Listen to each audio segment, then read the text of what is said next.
കൊല്ലത്ത് പ്രായപൂർത്തിയാകാത്ത പെൺകുട്ടിയെ പീഡിപ്പിച്ച ഉറുദു അധ്യാപകൻ അറസ്റ്റിൽ. പൂയപ്പള്ളി മൈലോഡ് സ്കൂളിലെ അധ്യാപകൻ ഷമീറിനെയാണ് അറസ്റ്റ് ചെയ്തത്. പ്രതിക്ക് SDPI ബന്ധമുള്ളതായും വിവരം. മനോജ് ചേരുന്നു. മനോജ്, പറയൂ. കഴിഞ്ഞ ദിവസമാണ് ഇയാളെ പോലീസ് കസ്റ്റഡിയിലെടുക്കുന്നത്. പൂയപ്പള്ളി മൈലോഡ് ഹൈസ്കൂളിലെ അധ്യാപകനാണ്, ഉറുദു അധ്യാപകനാണ് ഈ ഷമീർ.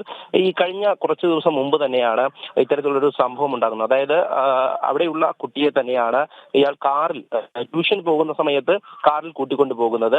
ഇതിനെ തുടർന്ന് ട്യൂഷൻ സെന്ററിൽ നിന്നും വീട്ടിൽ ഈ കുട്ടി എത്താതെ അറിയിക്കുകയായിരുന്നു. തുടർന്ന് വീട്ടുകാർ അന്വേഷിച്ചപ്പോഴും എത്തിയിട്ടില്ല. തുടർന്നാണ് പോലീസിൽ പരാതി നൽകുന്നത്.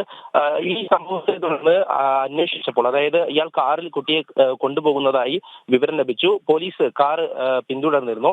എന്നാൽ പകുതി വഴിയിൽ കുട്ടിയെ ഇറക്കി വിട്ട് ഇയാൾ കടന്നു കളയുകയായിരുന്നു. അതിനുശേഷം ഒളിവിൽ പോയി. പിന്നാലെയാണ് ഈ മാതാപിതാക്കളുടെ പരാതിയുടെ അടിസ്ഥാനത്തിൽ ഇയാളെ പോലീസ് ഒളിവിൽ നിന്നും കസ്റ്റഡിയിലെടുക്കുന്നത്. കഴിഞ്ഞ ദിവസം കസ്റ്റഡിയിലെടുത്ത പ്രതിയെ അറസ്റ്റ് രേഖപ്പെടുത്തി.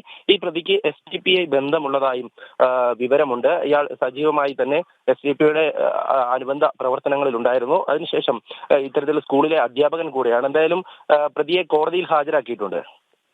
ശരി മനോജ്. കൊല്ലത്ത് പ്രായപൂർത്തിയാകാത്ത പെൺകുട്ടിയെ പീഡിപ്പിച്ച ഉറുദു അധ്യാപകൻ അറസ്റ്റിൽ. പൂയപ്പള്ളി മൈലോഡ് സ്കൂളിലെ അധ്യാപകൻ ഷമീറിനെയാണ് അറസ്റ്റ് ചെയ്തത്. പ്രതിക്ക് SDPI ബന്ധമുള്ളതായും വിവരം.